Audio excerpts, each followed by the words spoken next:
ছাত্রদের গায়ে ছাত্রীদের গায়ে হাত তোলা হয়েছে, এটা এটা কিন্তু সরকার অবশ্যই সরকারের কানে গেছে, কিন্তু সরকার কেন স্টেপ নিচ্ছে না? তারা কেন পদক্ষেপ নিচ্ছে? সরকার কিন্তু একটা নারীর গায়ে হাত তোলা হচ্ছে, হাত দিয়েছে, কিন্তু তারা কোনো পদক্ষেপ নিচ্ছে না। কেন নিচ্ছে না? সরকার কেন চুপ করে আছে? আমরা কিন্তু সরকার বিরোধী আন্দোলনে নামি নাই, আমরা নামছি আমাদের অধিকারের জন্য। আমরা দেশের নাগরিক, আমরা নিজের অধিকার অবশ্যই আমরা নিজের অধিকার নিয়ে বলতে পারবো, রাজপথে নামতে পারবো। এটা মানে এই না যে সরকার বিরোধী আন্দোলন আমরা নামছি। আমরা কি হয়ে গেলাম? রাজাকার হয়ে গেলাম। ভাই আমরাও বাঙালি, আমাদের দাদারাও দাদাদের বাপেরাও যুদ্ধ করছে, আমরাও মুক্তিযোদ্ধার ভাই সন্তান, আমরাও কিন্তু কোটা পাই।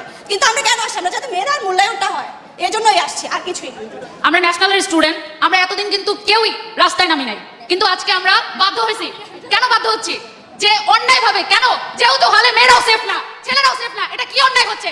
কোটার দাবি না মানতে পারতেন, আপনি একটা যৌক্তিক সমাধান দিতেন, কিন্তু কোনো সমাধান না দিয়ে এটা কোনো হামলা, এটা মানুষের উপর মেনে নেওয়া যায় না। আমরা নারী শিক্ষার্থীরা কেউ ঘরে বসে থাকবো না, সবাই বের হয়ে আসবে। ন্যাশনাল ঢাকা কলেজ বিশ্ববিদ্যালয় এখন এক হয়ে যাবে। ওরা ভাবছে যেভাবে সহিংসতা চালালে আমরা দমে যাবে, এটা হবে না। একজন আমরা আরো দাঁড়াবো, আমরা কালকে আবারও দাঁড়াবো। এভাবে সহিংসতা ছড়িয়ে আমাদের মধ্যে ভয় ঢোকানোর চেষ্টা করছে, কিন্তু এটা হবে না, বৃথা যাবে। বাবাকে বলে আসছি, আজকে যদি মরে যাই আমার লাশটা যেন রাস্তা থেকে কেউ না তুলে।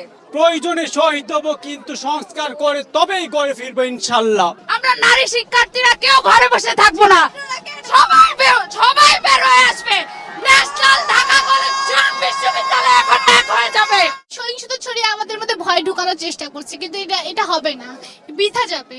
আমরা ঢাবি স্টুডেন্ট কালকে যেভাবে মার খেয়েছি, আমাদের ভাইদের যেভাবে মেরেছে, আমি নিজেও ইনজুরিতে আছি, আমি তারপর আজকে আন্দোলনে আসছি। আমরা কিন্তু মানে দমে যাই না, এটা জাস্ট বোঝানোর জন্য যে ইনজুরি থেকে এই জন্য উঠে আসছি যে ঢাবির এখন পর্যন্ত কোনো আন্দোলন কিন্তু বৃথা যায় নাই। এখন পর্যন্ত বাবাকে বলে আসছি, আজকে যদি মরে যাই আমার লাশটা যেন রাস্তা থেকে কেউ না তুলে। আমার ছাত্রদল যখন বিজয় উল্লাস নিয়ে বের হবে, আমাকেও তখন যেন বিজয় ঘোষণা করে আমার লাশটা যেন তারা দাফন করে।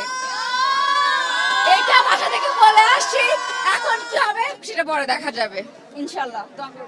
নারী শিক্ষার্থীর গায়ে হামলা করে ছাত্রলীগ সবচেয়ে নিম্নমানের কাজ করছে, কোনোদিন এমন তো করে নাই। পাকিস্তানি আমলে আমলাতন্ত্র নারী শিক্ষার্থীর উপর খুব হামলা করে না। আমরা শুরু থেকেই বলে আসছি এটা একটা অরাজনৈতিক আন্দোলন, এবং এই আন্দোলন যৌক্তিক শিক্ষার্থীদের আন্দোলন। এই আন্দোলনে দেশের আপামর জনসাধারণের একটা ভূমিকা আছে এবং সমর্থন আছে, যেটা আমরা সবসময় পেয়েছি। আমরা যদিও বলেছি এটা একটা অরাজনৈতিক আন্দোলন, কিন্তু আপনারা কালকে দেখেছেন আমাদের কোনোই ইচ্ছা ছিল না মারামারি করার। একটা নির্দিষ্ট গোষ্ঠী, একটা নির্দিষ্ট দল, আমাদের নাম বলতে অসুবিধা নেই, সেটা ছাত্রলীগ, তারা এই আন্দোলনকে পরিকল্পিতভাবে রাজনৈতিক বানিয়েছে। এবং আপনারা যদি দেখেন, গত পরশু মাননীয় প্রধানমন্ত্রী বলেছেন যে তিনি ঢাকা বিশ্ববিদ্যালয়ে এই লাঠি কিংবা ইটপাটকেলের বৃষ্টি, বন্দুকের ঝনঝনানি বাদ দিয়ে কলম তুলে দিয়েছেন, খাতা তুলে দিয়েছেন। একদিন পরে কিন্তু ছাত্রলীগ তাদের হাতের খাতা কলমগুলো দেখিয়ে দিয়েছে, এবং তাদের হাতে খাতা কলমগুলো কি ছিল? তাদের হাতে খাতা কলম ছিল হকি স্টিক, তারা নিয়ে এসেছিল রড, লোহা ইত্যাদি। এবং বারবার আমরা যেটা বলার চেষ্টা করেছি যে আসলে গতকাল কোনো সংঘর্ষই হয় নাই, কালকে যেটা হয়েছে সেটা হচ্ছে হামলা। সংঘর্ষ হওয়ার জন্য দুই পক্ষের মারামারি করতে হয়, আমাদের দুটো হাত ছাড়া কালকে কিছুই ছিল না, যার ফলে কালকে আমরা বেধড়ক পেটন খেয়েছি। এবং আপনারা যদি দেখেন মানুষকে যেভাবে মারতে পারে, ছাত্রলীগ কালকে তার সমস্ত সীমা অতিক্রম করেছে। মেয়েদের গায়ে হাত তোলা হয়েছে, মেয়েদেরকে গায়ে পাথর বৃষ্টি করা হয়েছে, এবং সেখানে কাউকে ছাড় দেওয়া হয় না। তারা একটা কুকুর পর্যন্ত আছে আমাদের কার্জন হলে, কুকুরটাকে পর্যন্ত ছাড় দেয় না, কুকুরের মাথায় পর্যন্ত বাড়ি মেরেছে।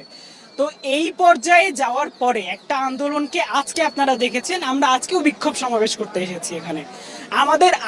আমাদের আসলে অস্ত্রের সাথে কোনো পরিচয় নাই, অস্ত্রের কোনো ট্রেনিং নাই তাদের মতো।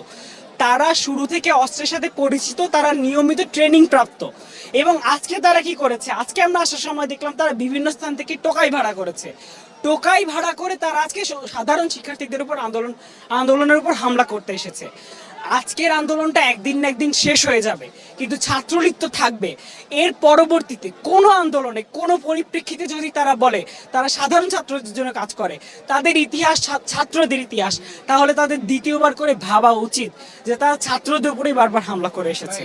আমি 18তে আহত হয়েছিলাম, কিন্তু 24-এ আন্দোলনটা করতে হবে এবং আমার 5টা ভাইকে শহীদ হইতে হবে, তারপর আমি ঘরে ফিরে যাব, এটা হতে পারে না। আমরা সুনিশ্চিতভাবে ওনাকে বলে দিচ্ছি, সুনির্দিষ্টভাবে বলে দিচ্ছি আমাদের দাবিটা যৌক্তিক, আমরা সংস্কার চাই, আমরা বাতিলের কথা কখনো বলেছিলাম না। উনি বিরক্ত হয়ে গেলেন, বাতিল করে দিলেন, আবার কুটকে দিয়ে আবার নিয়ে আসলেন। আমার 5টা ভাইয়ের রক্ত আজকে আমার বাংলার মাটি রঞ্জিত করছে, সেই রক্ত বৃথা যেতে দেব না। আমরা অবশ্যই প্রয়োজনে শহীদ হব, কিন্তু সংস্কার করে তবেই ঘরে ফিরবো ইনশাল্লাহ।